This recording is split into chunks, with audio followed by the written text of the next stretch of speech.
Hey, everybody, just a heads up on this episode. I've got Jeff Ostroff on the podcast, and Jeff's not the normal sort of person that I have on the podcast. He's in his early 70s, and he's had a really interesting mix of careers between, working for companies, working for the government, and being an entrepreneur.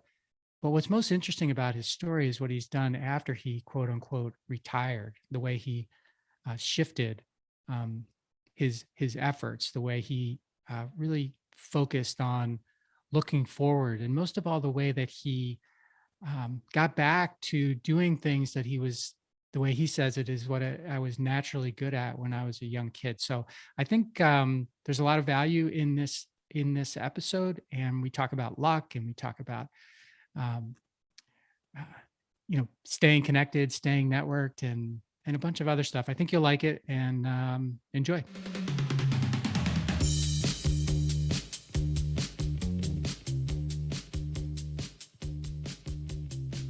Hey, everybody. Welcome back to the How Did It Happen podcast. I'm so happy to have you here. And I've got an exciting success story for you today, as I do every week. I've got Jeff Ostroff on the podcast. Jeff, welcome to the How Did It Happen podcast. Thank you very much, Mike. It's a pleasure to be here, and I really appreciate your inviting me. So let me tell you a little bit about Jeff to get you excited. Jeff Ostroff is an entrepreneur, an author. His book is called Successful Marketing to the 50-Plus Consumer. He's a podcast host. His podcast is called Looking Forward. And it's a very interesting title. I like that a lot, Jeff. So congratulations on the title of that. Thank you. He's a voiceover artist, my first voiceover artist that I know of on the podcast. Jeff is also a professional speaker. And he says, I think he calls himself like a trend expert, but I'm going to call him a futurist just because more people, I think, are familiar with that word. And we'll see how he wants to define himself. So I'm taking a little creative liberty there with my description. Jeff is also the luck instructor, and we'll find out what that means to be a luck instructor. I'm fascinated to know. I deliberately did not look up on his website what a luck instructor was because I didn't want to spoil the surprise. So here's how Jeff connected with me on LinkedIn. It was really funny. He started sending me some notes after we connected, and he says, "I'm quite entertaining, and I have a lot I can speak about if I do say so myself." Hey, I just did. So that gives you a flavor for his humor. And with that, let's put this in drive and dig into Jeff Ostroff. So Jeff, how did it happen for you? Well, I'm going to give you an answer that I don't know anybody else has given, but you've had a ton of shows, so I haven't listened to all of them, and probably there is somebody who's answered it in a similar way, Mike. But the answer to that question is it's still happening for me. It's not a past tense.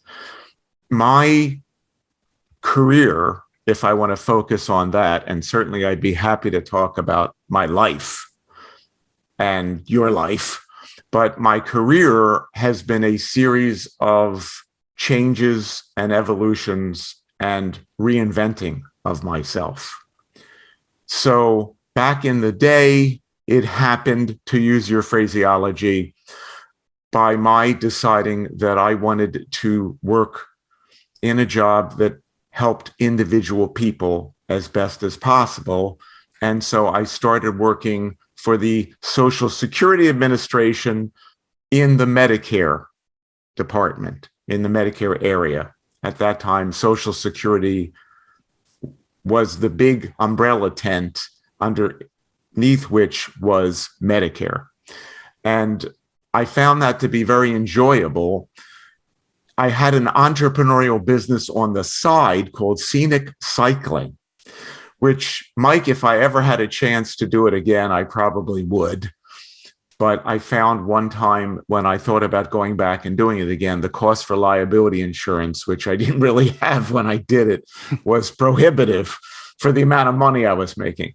So I had that little entrepreneurial thing on the side. And if we get to this, I realized in thinking further, and I think everybody needs to think about this sometime if they're re-examining their life, what was it that they did naturally when they were very young? And I realized that even when I was a kid, I was entrepreneurial, but didn't think about it. So the point of that being that after about 10 or 11 years of doing that, And quite frankly, of the careers that I had in my first series of careers, that was probably the most satisfying, working for Medicare, because I genuinely felt I had knowledge and a skill set to help people, different kinds of people, not just seniors, different kinds of people. But I had this entrepreneurial bent, and it called to me. And because I was fortunate enough to have a wife who worked for DuPont, we didn't have any kids yet. She said, Jeff, it's okay if you want to go out and strike out on your own, which I did. I started my own business.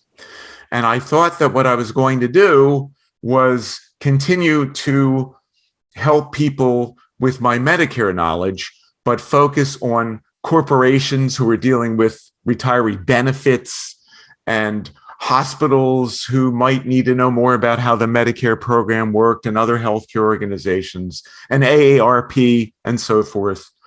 And to make that long story short, I found out that none of those organizations really wanted to pay for that. That's a pretty long story short. And so what I ended up evolving into was a quote unquote expert on marketing to people over 50, because I found out that's what businesses would pay me for. I can't say it was the thing I had the most passion for. Again, the thing I think I have the most passion for, and you clearly do with your, with a show and your book, which is a wonderful title and has great messages in it, Ownership. I wanted to help people, but I did this shift because you got to make a living, right? You got to make a living. And soon we would have twin girls. And so having had no courses ever, Mike, in marketing, I became a marketing expert on marketing to seniors. And I felt really, with the on-the-job knowledge I got, I became a true marketing expert in focusing on the 50-plus market. And I have to laugh. I've been laughing about this, Mike, for about 10 years now. And that is that I wrote a book called Successful Marketing to the 50-Plus Consumer, which you alluded to. And I wrote that book, Mike, when I was 38 years old. And I'm thinking, what could a guy who's 38 years old know about how to market to people over 50? But what did I know? And this is one of the... You knew enough to write a book. I knew enough to write a book, and I had my own strategies, and I interviewed people for the book, and they gave me strategies, and that was the book. So anyway, so that was another how did it happen kind of thing. I shifted into that, and I did that for about 11 years. And after that, I got tired of traveling, because, as I don't know if you ever experienced this, but many others have, you are not as much an expert in your own town as you are 50 miles or more away. And you might take 50 and make it 500 or 5,000, because I literally spoke in Holland, and I was asked to speak in Australia, and yet in Philadelphia, it was very hard to get paid jobs. And I'm from Philadelphia, as you are, of course. We share that in common. Right. So anyway, I ended up deciding that was too much traveling, and we had twin daughters, and I just didn't want to give up my family life to do all that.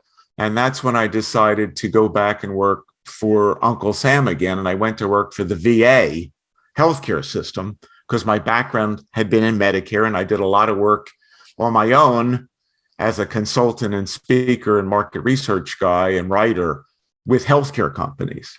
So that became another evolution of sorts. I went to work for the VA in healthcare and communications and marketing. I headed up the marketing and communications effort for a network of 10 VA hospitals.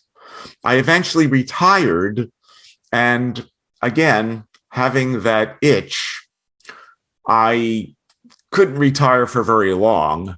And after a few years, I started to do something, Mike, and I'll end this, because I'm sure you're going to want to follow this up with your own thoughts. But I started to do something, Mike, which is something that not everybody is fortunate enough to do, but boy, if you can do it, it's the greatest thing in the world. And that is, I started to pursue the things that I would have done earlier in my life, even if I made nothing doing them. In other words, the things that I truly loved. And I'll point to two specific things. I always, from the time I was a kid, Mike, I loved to announce things. In fact, as a 12-year-old, the class prophecy for me was I was going to be a sportscaster. That didn't happen, but I always loved to announce things. It was just something I did very naturally, and we could talk about that if we need to. And the other thing that I just naturally love to do, I have a great curiosity about people, as you do. We share that.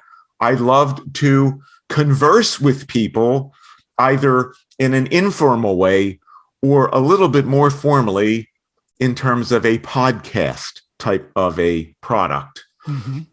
And so the announcing became the voiceover stuff. The interviewing became, I do some professional interviewing work for clients, but I also do the podcast conversing, as you also call it, or interviewing. So that's the long story short. So how did it happen? It's still happening. Right. I have ideas. I guess that I'm kind of shocked, Mike. I could retire easily, as I know you could, and yet there are other things that keep calling to me and exciting me. Yeah. Well, I'm glad that you, it's continuing to happen. I have had people answer the question similarly before, and I never expect anyone to sort of answer the question as, well, this is how it happened, and here's a period on the end of that, and that's the end, So, that's it. But I wanted to ask a few questions to follow up on what you gave us there, Jeff. The first was, when you did retire, did you feel like you had to retire, like that was just a normal thing, or was there some type of, event or something going on in your life where you were like, I just had it, sort of thing? Because so many people, you don't sound like this kind of person, but so many people sort of slog their way through an existence or work existence that they don't get a lot of energy from, but they feel like they're stuck there, and that could be a very legitimate feeling, but you don't sound like that kind of person. So I thought, well, I just wanted to explore that a little bit. Don't be fooled, Mike. Okay. In terms of what I sound like. The fact of the matter is, the last position that I held with the VA healthcare system was the only position in my career that I did not choose. Everything else that I did in my career, I chose it. I either created it or I got hired for it because I found out about it before just about anybody else did, and I was the right fit. The last job, we had a change in leadership at the top of the organization, and I was reassigned to work for a hospital as opposed to the network of hospitals. It was not the job that I wanted. It was later in my career. I did a good job doing it. I didn't care for it. I didn't feel comfortable in it. I started to feel very stressed in it. And I decided that I would take a slight cut in my pension. I'm lucky enough to get a pension after 23 years I had in federal service. And I left that job.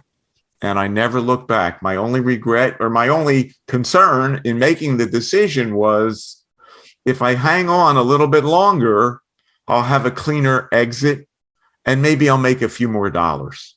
Okay. You know what I mean? Okay. So no, I was very unhappy in my last job. And that was, in fact, the reason why I retired then. I would have otherwise hung on for about 4 more years. So thank you for asking the question. It's a very valid question. And I know I share those feelings with a lot of other people, including some with whom you've spoken. Right. And thank you for that. I want to get back to this, starting the agency, for the marketing agency for 50 plus consumers. When you said you wrote the book when you were 38. Did you 38. start the business around that same time or a little bit before? Or what? I started the business in 1980. I left the Medicare program, went out on my own in 1984, September of 1984. The book was written 88 into 89. Okay. Came out in 89. There's something powerful, I think, out there for people in what you said. So you said, I'm paraphrasing, but you said, I had to eat, had to make a living. And what I was trying to do before, I was, maybe getting the thing I was passionate about, I was getting interest in, but I couldn't find a fit with a customer, like a paying customer, that is. So you decided to take on this new thing. And I think what was really interesting about it, and I want to hear your perspective on it, because sure. a lot of, and I actually mentioned this in the introduction, I think, of my book, is that there's so many people out there that are telling us, all of us, that, you really have to, figure out your why and, and follow your passion. And you flat out said I wasn't passionate about what I was doing. So do you believe in, when it comes to like entrepreneurism, at least, let's say, moving the needle, financially or recognizing success, I guess. Are you a believer? Where do you come down on that, Jeff? Like that advice versus, kind of what the reality of your situation? Well, I think that there are two extremes, and if you're lucky, you can harmonize them. So the one extreme is a person who does something, we're just talking career now, for a living, because they have to make a living. They have no love for what they do. It doesn't excite them. They don't jump out of bed in the morning. Mm-hmm. On the other side of the equation, you have somebody who has a tremendous passion for something. Let's say an artist of any kind. We're artists in a way, artists of any kind, and they can't make a nickel doing it. Okay. You have two extremes there. It's great that the one is making money, but he or she is not happy. The other person is very happy, but they've got to make a living. The optimum situation, which very few people find, by the way, is where you're actually doing something and making a living that satisfies you. Doesn't, what satisfies me and what satisfies you and somebody else needs, they're all different. But if you can make a living doing something that also gives you joy and gratification, and you're excited about doing, you've got it all. And we often hear about the rare few, at least they're rarely spoken about, and they're often in the entertainment world, for example. So like George Burns, I used to talk about him when I gave presentations. He loved what he did. And of course, he lived almost 100 years of age. Right. And so you hear about people who will say, I love what I'm doing. I'm never going to retire. A man who became a good friend of mine, but I unfortunately only knew him 6 months, was a guy named Jack Killian. You may have heard about Jack. I don't know if he was on your show, but he wrote a book called Networking All the Time. And Jack just passed away, sadly, in October at the age of 84, I think. He was a very, very, very successful entrepreneur.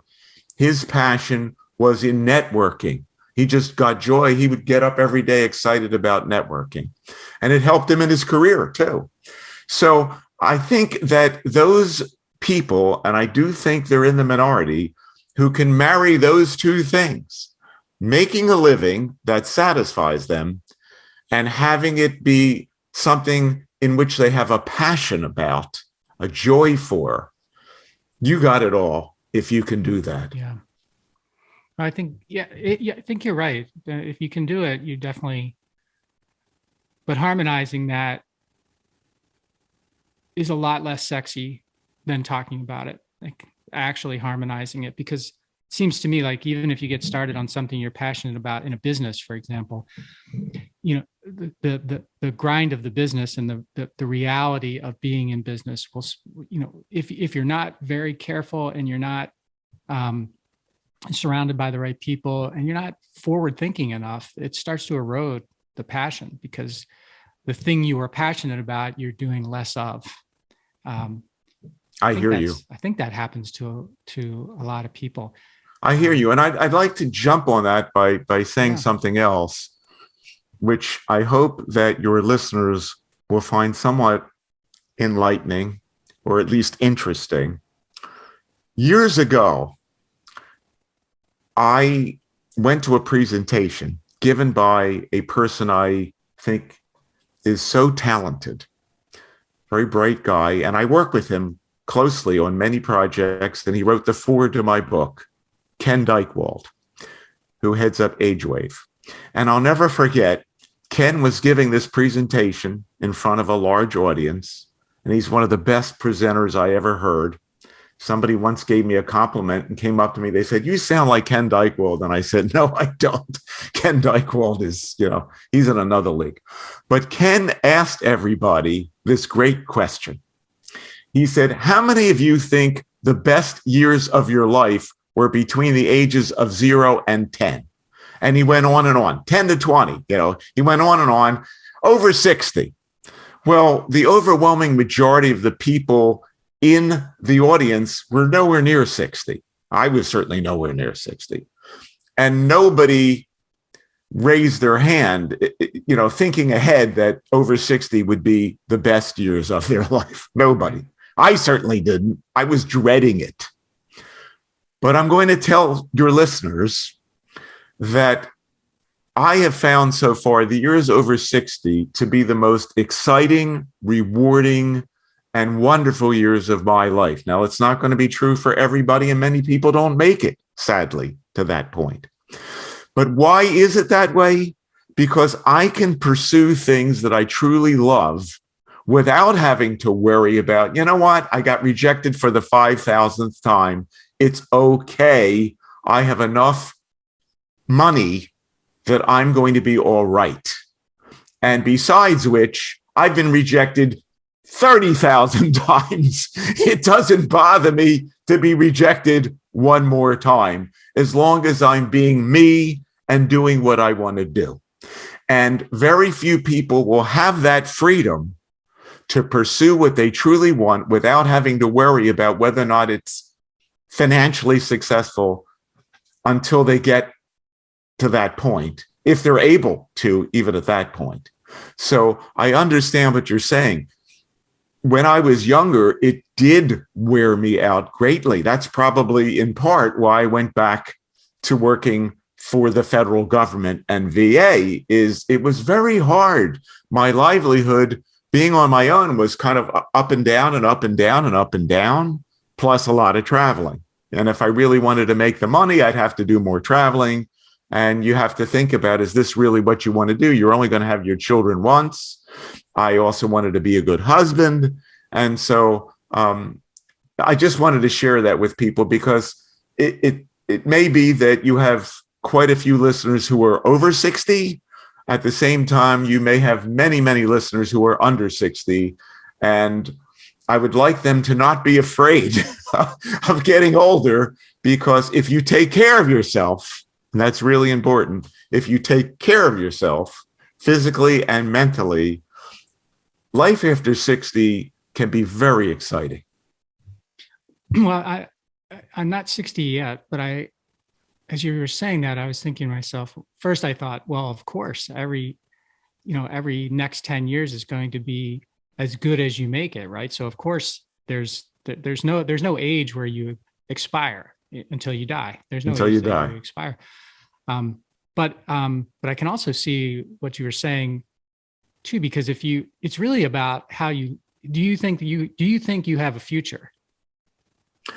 Absolutely. Right? In fact, that's part of why I have looking forward, is because it's forward thinking. It's upbeat, looking forward. I'm looking into the future, and I wouldn't be looking into the future if I didn't think I had one of my own.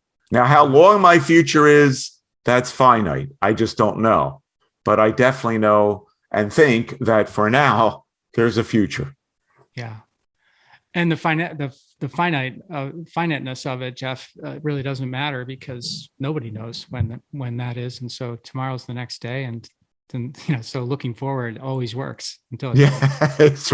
Well, you have to, you have to do that. And I will add that this comment to that, Mike, and that is, I know some people, some very close to me, who are spending too much time looking backwards. Yeah. And that is a prescription for disaster.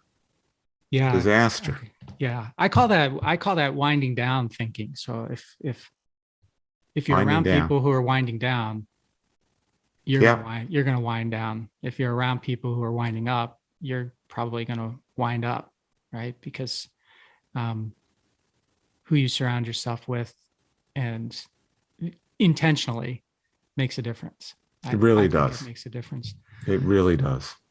Jeff, is it inappropriate for me to ask you whether, the grind and the travel that you talked about with your business had an impact on your family?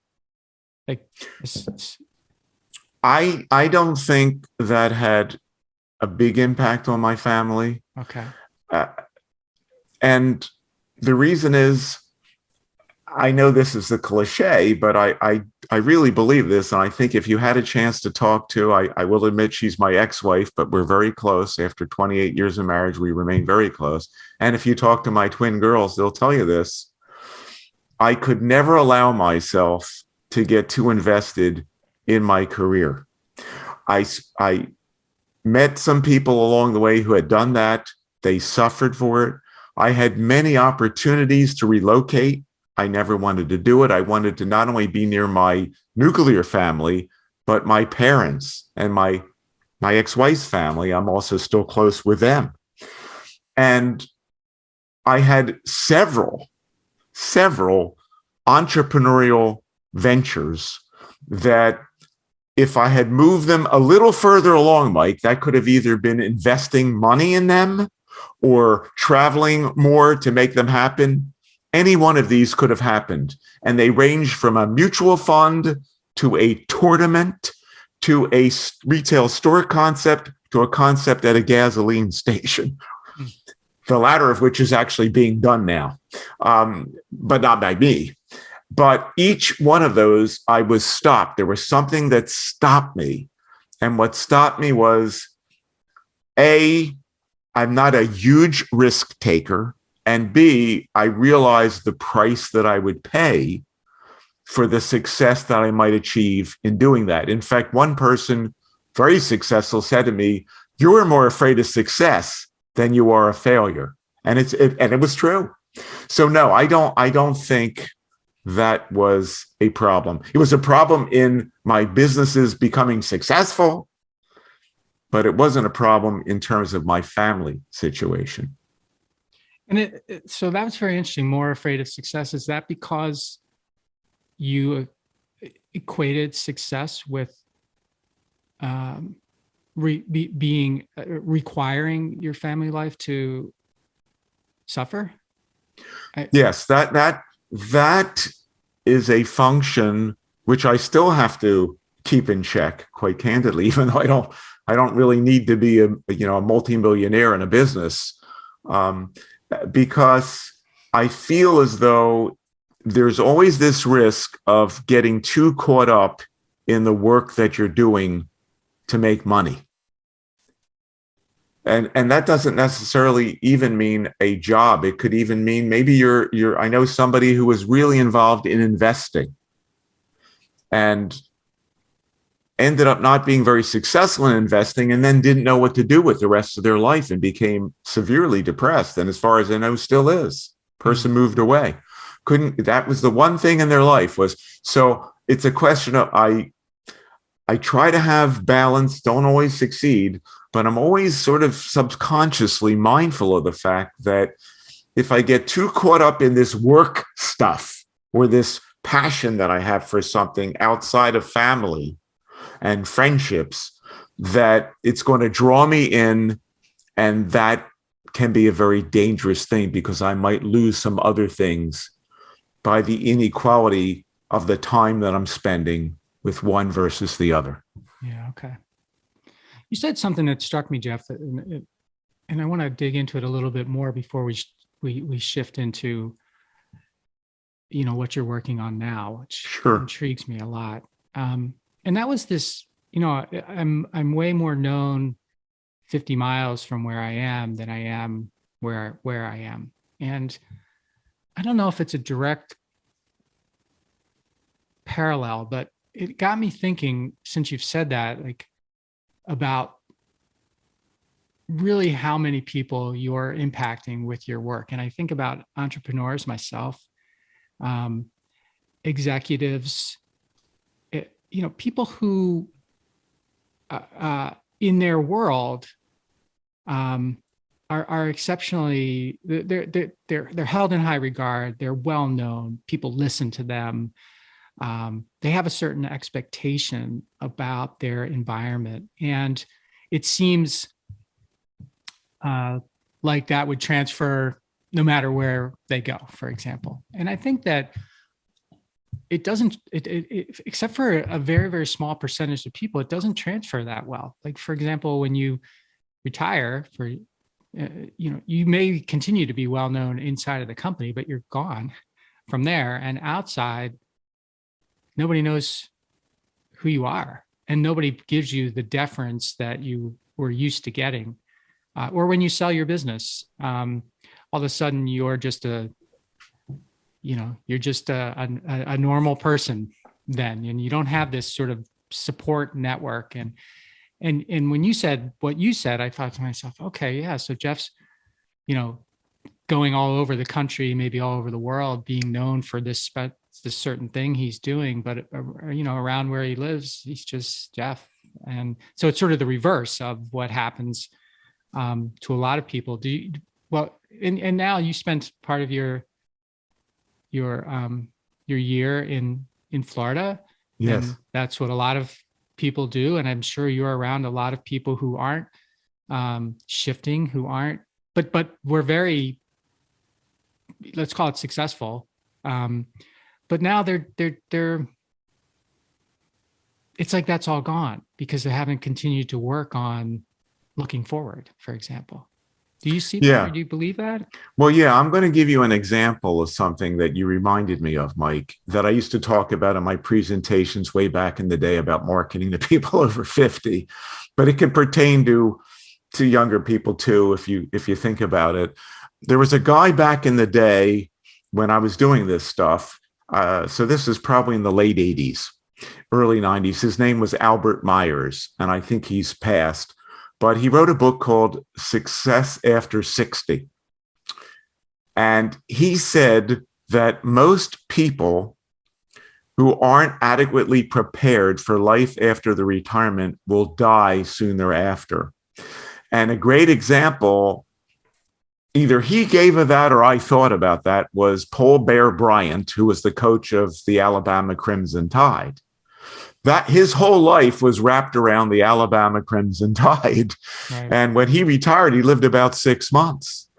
And I guess you could say Joe Paterno from Penn State, if you're into sports, kind of the same thing, although he had a more ignominious kind of an ending with his cancer and what happened with the scandal there. Yeah. But the point is that we have to be careful, I think, about making too much of our identities wrapped around one particular thing, because you're right. The identity can go in a heartbeat. And again, it's one of the reasons why I think that trying to achieve some level of balance, diversity, focus when you need to focus is so important in your life. And I say try because it's an ongoing challenge for a guy like me. I think I do have some ADD, although it was never diagnosed. Okay. So yeah, I think what you said is absolutely correct, that we could very easily find ourselves lost if we get too caught up in one identity, one thing, and then for whatever reason, we lose it. Yeah. I mean, I know that that definitely happened for me when I 2015, I sold my first business. And I'll just use LinkedIn as an example, which is how we connected. So at that time, I think I had 200 and some connections, because I would not accept any connections from people because, well, I wouldn't even look at LinkedIn, but I would rarely accept connections because I thought, why do I need to connect with this person? I got my thing. Why do I need to connect with this person? Yes. And after I sold the business, it started to, and started doing the podcast, it started to occur to me that, nobody knows who I am. I certainly am not going to walk into someplace and people are going to have this expectation, or I am going to have this expectation that I deserve something from these people. So even though I had, 20 years of being, impacting a lot of people in a positive way, I hope, from clients and customers to, team members and in a whole, everybody else that was around me, that was over. I mean, right. That was just a memory. That was a looking back in the day sort of thing. And going forward, I thought to myself, well, if I don't find more people to interact with, time is going to erode this, whatever goodwill I've and success I've had. And I'm just going to be looking in the mirror all the time instead of, out the window looking forward. So I started, connecting with people, and because at first I thought it was weird to connect with someone I didn't know, but then it seemed like an opportunity to connect with someone that I didn't know, because I don't know what they know. They don't know what I know. But if we connect, we start to have a little community, and maybe we start learning from one another, and maybe we start referring one another, and maybe we start having ideas for one another, and whatever, which, so that's my own personal experience with that. I was definitely on the wrong side of that. And I think a lot of people are, they think they have everything they need where they are, and they never think about what it's going to be like when that ends. I can give you a couple of reactions to that. Yeah. The first one is in a similar vein, Mike. I wasn't using LinkedIn at all because I never really needed to use it. In my last career, my middle career, where I was on my own, it didn't even exist. And then when I finished up at VA, I didn't really need it at VA. I was going to hang in there and, retire. So it wasn't until not even 2 years ago that I started taking LinkedIn seriously. Conceptually, I always thought it was a wonderful idea. I love connecting with people. Mm-hmm. And I had I think I had 50 connections. But I came at it from a different perspective. I was loving the idea of connecting with people. But like you, I realized at the same time, nobody knows what I did in my career. But here's the other point I want to make that you brought out in me. And that is, in the way that you kind of have, that Mike Malatesta has a blank slate for people who don't know who you are. And you're very successful. I mean, it's amazing. Two waste management companies, and you sold them, and you're a trillionaire now. I mean, that's all amazing. Richer than Jeff Bezos. It's just an amazing thing. But still, since you're not a celebrity, which is fine and dandy, that has problems associated with it, then you walk into a room and a lot of people wouldn't know you whether you're in Milwaukee or not in Milwaukee. But that's kind of the way it is in general. In other words, it's kind of a haunting thought. But I remember when I used to do more professional presentations, and the person would introduce me as you did, with a kind introduction. And I would realize that, you know what? This audience has never heard me before.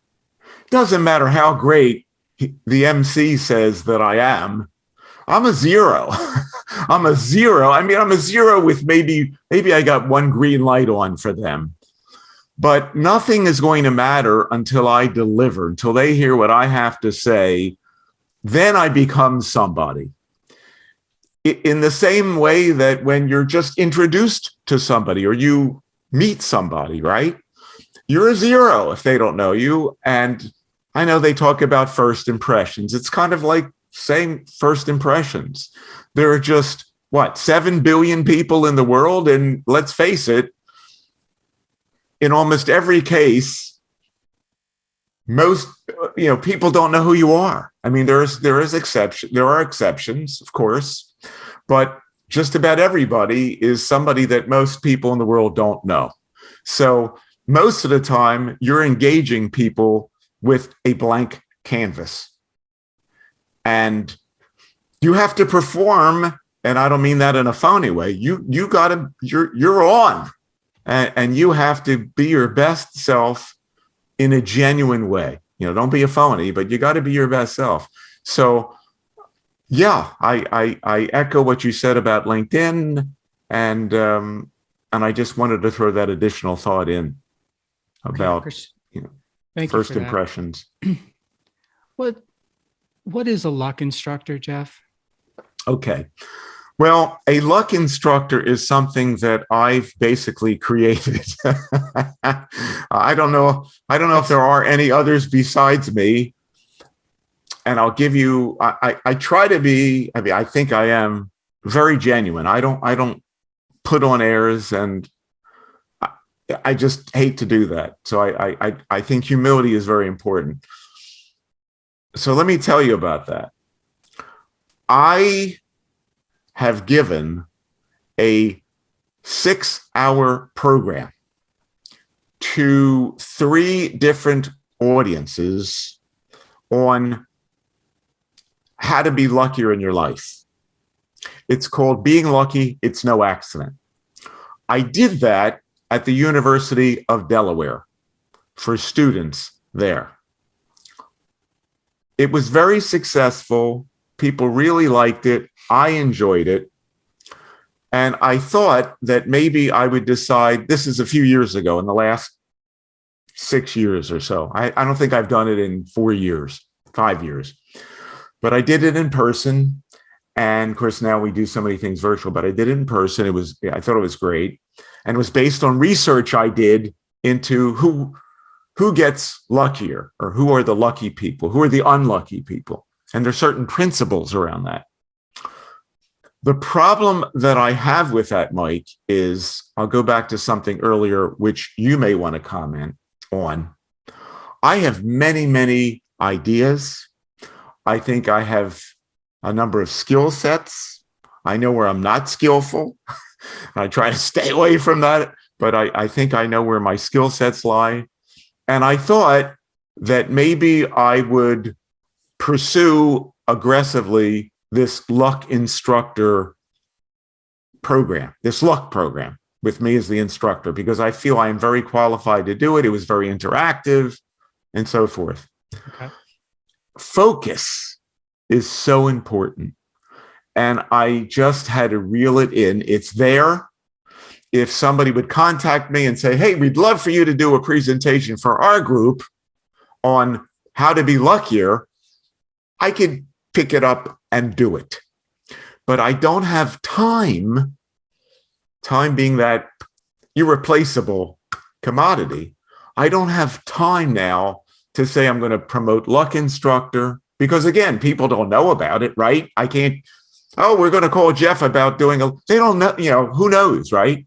Yeah. Few people, but so I got to focus on what I'm into now and what I really enjoy the most, which is voiceovers, podcast hosting, and interviewing people outside of podcasting, just doing business to business, or I haven't done any business to consumer. I'm sure I could do that interviews. I would love to do the program again. And just to say one more thing about the program, it was actually, Mike, 4 successive weeks, 1.5 hours per week. So we met 4 times for an hour and a half, equaling 6 hours. It wasn't Jeff standing up there for 6 hours doing the program.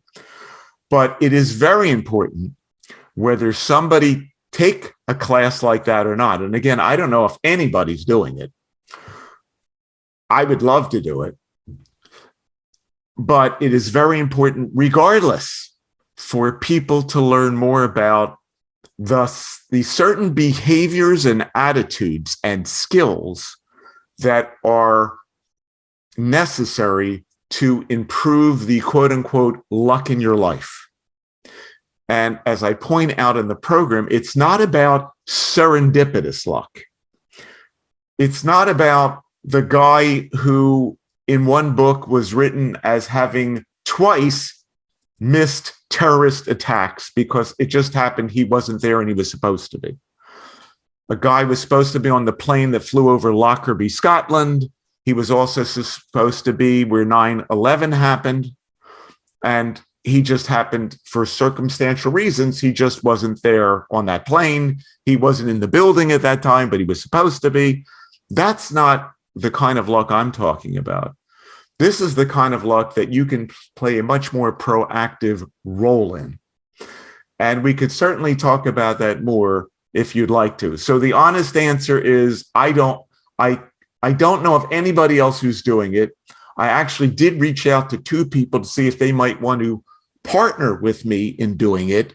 And one never responded, and the other person doesn't seem to have the time. And I decided, unless there's an interest shown, maybe it's for 2024, but right now I got to focus. Yeah. And it's very hard to focus, but it's very important to focus. So one follow-up question. I think sure. I don't know if I'm attributing this quote correctly to Edison or not, but someone is, I think it might have been him, said that luck is wears a uniform and works hard or something like that. And basically saying, hey, the reason people get what other people call lucky is because they actually do things. They actually they're not hoping that something happens. They're taking a step towards making it happen. Yes. So I want to ask you just briefly here, do you believe in luck, first of all? And as the luck instructor, as you take people through that course when you were, what are the top, say, 2-3 things that you're telling people work, to enhance their luck? Okay. There are situations, and I spoke about serendipitous ones, where luck can play a role in your life and it's purely accidental. There are other situations which I think represent the predominant scenario where you have, as Seneca said, you've been at the point where preparation meets opportunity. That's what luck is. So luck is about preparation for the opportunity that may come about. And I think it was Thomas Jefferson, but don't quote me on this, it's been a while, but I think he said that the harder I work, the luckier I get. Luck kind of, in some ways, gets a bad rap because it sounds like it's just this thing that happened out of thin air. That's not the kind of luck I'm talking about. So let me give you a few examples. There are actually 12 principles, 4 major principles and 3 sub-principles that I speak about. And I may even add more now that I'm getting more experience in life. But one of the things is it's being aware of what's going on around you. Now, that could be literally what's going on around you and 10 feet away from you, Mike, or it could be what's happening in the world around you. But I'll give you a specific example from a book called The Luck Factor, which is an excellent book. And there are actually 2 books written in different time frames with that same title. So if you look up The Luck Factor, there's 2 books, 2 different people. Both good books. One predated the other one. Okay. But the example I'm giving you came from the second book. And the example is, I can't remember now his first name. I'm just going to call him Mr. Helzberg. Mr. Helzberg, I don't know if you may remember him from your Philadelphia days. I'm not sure if he was in Milwaukee. He owned a chain of jewelry stores. And in fact, I think they still may exist. I'm not positive. I haven't been in a jewelry store in a while. But Mr. Helzberg was, it might be Bernard, but don't call. But Mr. Helzberg was about 60 years old, and he wanted to sell his business. And he was, as the story goes, and it's not a made up story, he was walking, I believe, in New York, might have been in Manhattan, New York. And just in front of him happened to be Warren Buffett. And Warren Buffett was talking to somebody, and the other person addressed him as either Mr. Buffett or Warren Buffett. He probably said Mr. Buffett, I'm guessing. Helzberg heard that. And he had, and this may be another attribute, in fact, I would say of luck, is, first of all, he heard it. He heard those words being said, or that word, Buffett, Mr. Buffett. Okay. And he had the gumption, the courage to go up to Mr. Buffett and say, "Excuse me, Mr. Buffett, I overheard your name," or something to this effect. "I actually have a business that I'm looking to sell that I think you might be interested in." Well, long story short, Buffett ended up buying Helzberg's business. And I'm sure he paid a good amount of money for the business. And I don't know all the details after that. A lot of people, Mike, and we could generalize this in so many ways, are so caught up in themselves, in what's going on inside of them, in their own thinking, they miss things that are happening right around them. And again, this could be micro, like within 10 feet of you, or it could be macro things, trends, things that are happening in the world. So that's one. A second example, or a second strategy, excuse me.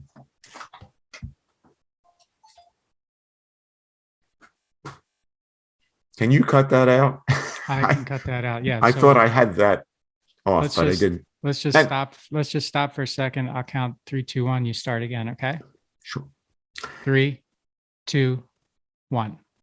Another strategy is what we talked about with LinkedIn. You have to build, according to the experts, which includes the authors of both of those books, The Luck Factor, and some others that have written about this. You have to build a network of connections. This is what LinkedIn is helping to do, a network of connections, so that if, in fact, you are looking for something, you can reach out to people who are within your network and let them know what you're looking for. That's one thing. The second thing is, again, if you the wider your network is, the more aware you become of what's out there and what opportunities are out there. How many times have you heard about somebody who said, "You know, I just found out that Mike Malatesta left his job at, XYZ company. He was like the head of marketing. And here you are, you're looking for a VP job in marketing at the kind of company where Mike worked." So you need this network of connections is another very important tip. And again, there are many others. One more, though, that I will share for now is this one. And this is critically important. And I can give you an example about this in my own life. And this also relates to something, Mike, that I've been studying for the last couple of years, which is the philosophy of Stoicism, which is a very practical philosophy. But I really implemented this just because I kind of had to. It was way before Stoicism. When I turned 41, not much to my surprise, quite honestly, I was told I had type 2 diabetes. And I was a gigantic consumer of pasta, of bread, Mhm. of pizza, of all things carbohydrate, except for maybe I didn't binge out on apple pie, you know what I mean, and candy, but all that other stuff. I married an Italian woman. Her mother and grandmother were great Italian cooks. I loved Italian food. So I ate, in 41 years, I probably ate 200 years worth of carbohydrates. Okay. So I hear you. I was there, man. I was there. I was right you're there there with you. so and I'm thin. People can't see me, but I'm I've always been relatively thin, except when I was in my early 20s, I was much more muscular. I was working out much more and could eat more. But anyway, it took me a little bit of time. I will say I was never depressed when I found out, because I wasn't shocked. Mhm. There were some earlier indications. Plus, my mother had diabetes, and so did her mother. But they came later for them. It came later for them. So anyway, the point I want to make is I decided to make it a challenge for me. The challenge being that as long as I can do it, I do not want to go on insulin. Now, I'm not saying that to be on insulin is a death sentence, that it's a terrible thing. Many people will live many years on insulin, and God bless them. I just know it introduces an additional complication into your life that I was hoping I wouldn't have to deal with.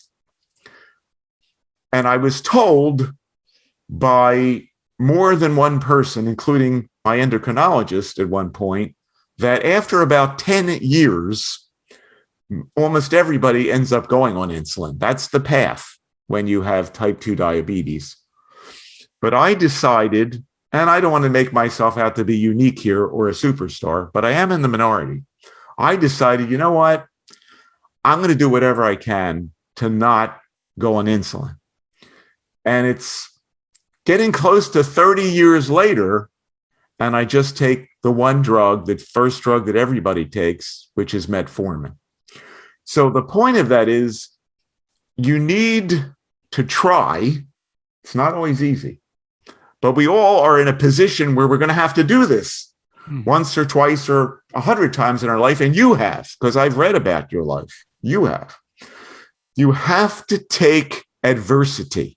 You have to take something that happens to you that you didn't want to happen, some letdown, some misfortune, some rejection, and you have to find a way to turn it into a positive, into something good, into a lesson learned. So you have to take negativity or a negative experience and turn it into a positive experience. And that is what the luckier people tend to do. And that's what the unlucky people, conversely, tend not to do. They say, oh, I failed again. Nobody likes it. Nobody wants me. They're all, or some people might say, Mike's a rotten guy for not accepting me to be a guest on his podcast. He's a loser. So they'll turn it outward to somebody else. One of the things that you do that I really appreciated is you realized as you evolved that personal responsibility is critical. We have to take responsibility only for ourselves. We can't be responsible for anybody else. That's part of what Stoicism teaches you, the dichotomy of control. We can control our thoughts, our feelings, our behaviors, our attitudes, but things outside of us are beyond our control. Yeah. And that, as it happens, I learned before, I learned the luck principle that relates to that before Stoicism, but they, of course, meld. And there are a lot of truisms out there that are like that. And they sound hackneyed and trite, but that's because they're real. So besides, I'm just curious on the diabetes things here. Besides the metformin, you just adjusted your diet primarily, and that's what's exercise, diet, and meditation are the three, and sleep. Now, sleep is a challenge, but I try to get at least 7 hours. What I failed at, and I don't have any problem talking about failures. I've had millions of those too. What I failed at is I'm still having a hard time getting to bed around the same time, or maybe more importantly, they say getting up at the same time. That's still a work in progress, but life is a work in progress. Mike, one thing I used to say, and then I'll turn it back to you. It reminded me of something in my talks that I used to give about people over 50.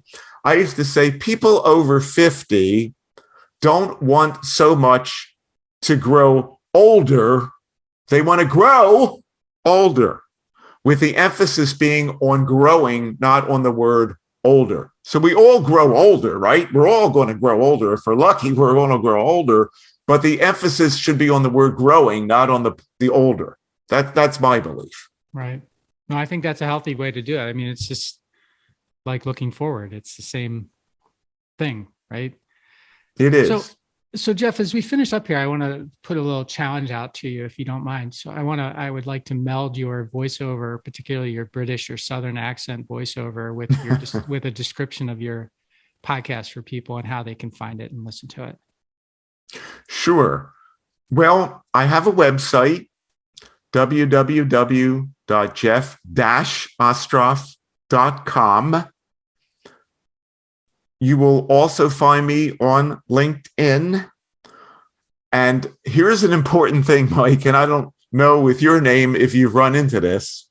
You wouldn't think my name would be that common. You know, my last name, you wouldn't think it's that common. My first name by itself is not uncommon. I, on at least a half a dozen occasions, have gotten emails to my website from people who are talking about another Jeff Ostroff. Oh, is that right? He's in Florida and he has YouTube. So people, if you're going to contact me, I'm the Jeff Ostroff that does podcasting, does voiceovers, wrote the book Successful Marketing to the 50-Plus Consumer, has a page about the luck instructor. I'm not the other Jeff Ostroff. So I have a presence, a prominent presence on LinkedIn, and I'm always interested also, Mike, and I posted this today on LinkedIn. Today happens to be a Tuesday. I'm always looking to help somebody who might need a new job, a new career, or a connection if I can. I make no promises. I don't know 50 million people. I'm not Bill Gates and I'm not Warren Buffett, but if I can, I try to help people because, as I recently read, and this won't surprise you, Mike, a study, I just read this in the last few days, a few studies now are showing that when you help somebody else, when you do something to make somebody else happy, you get more happiness personally out of that than if you do something for yourself to make you happy. No so kidding. Going back to your concept of being selfish, yes, in a way, my helping other people is in a way selfish because it will do me good. I like it. And just if I could say one last thing, again, briefly, the podcast, Looking Forward, is about trends, opportunities, and the future, and how you might capitalize on those. And we're speaking in a more global sense. My guests are not just in the US, they've been from Canada, from Europe, and I'm always looking for new guests. And I'm even interested, if anybody is interested in this, not only in taking on some more voiceover projects, but I'd like to co-host or host another podcast. I do get a lot of joy and pleasure out of that because, again, it all goes back to thinking about what you like to do and did naturally when you were younger that you took for granted and other people didn't. Other kids didn't because for them, it wasn't so natural. Right. Jeff, you're always announcing things. Jeff, why do you keep putting this microphone in front of me, right? Because that's what I like to do. And they did, for them, it wasn't so natural. And I didn't think it was such a big deal. So don't discount, people, the things that you liked to do when you were younger and you did them naturally and you may have been very good at them, because that's a huge clue into something that you may want to pursue avocationally or maybe even vocationally. That's a great thing to leave everyone with. Jeff, thank you so much for being on the show today. I really have appreciated getting to know you, and thank you for sharing your wisdom and your ups, your downs, your movements, your shifts, and most of all, this whole way of that you've, I call it reinventing yourself after you quote unquote retired. Boy, there's a lot of power in what you shared and what you're doing there for all of us. And I love the work you're doing on Looking Forward. And yeah, keep it up. Thank you very, very much, Mike. And at the same time, I also want to commend you for what you're doing to help people, to inspire people, to motivate people, not only with the spoken word, but now with the written word, with your book. And I do love that title. I do love that title. I love the play on words, ownership, as opposed to ownership. So you got me saying ownership all the time. I'm never going to say ownership again, Mike. But I love it. I think it's great. It's a mind shift. Yeah. And that's very, very important. I'm starting the shift movement. The shift movement. I'm the shift instructor. You're a shift instructor, and congratulations really on all your success. And about the word that we didn't use that's become so popular nowadays. We talk about evolution. You pivoting, right? We have to be able to pivot, and you pivoted. You had some tough things going on. You had this great career, and you had to make a pivot, and you did it, and you've done it very successfully. So kudos to you. Well, hopefully I'm doing what I was naturally born to do, Jeff. I think you are. All right. Thank you so much. All right. Thank you. Take care now.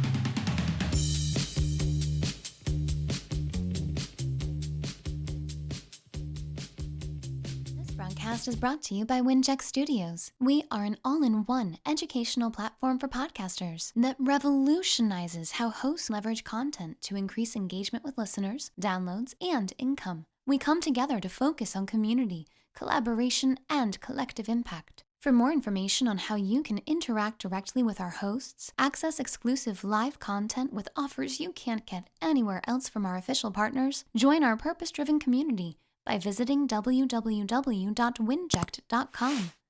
If you're ready to build a career doing what you love, then we're ready to see you there.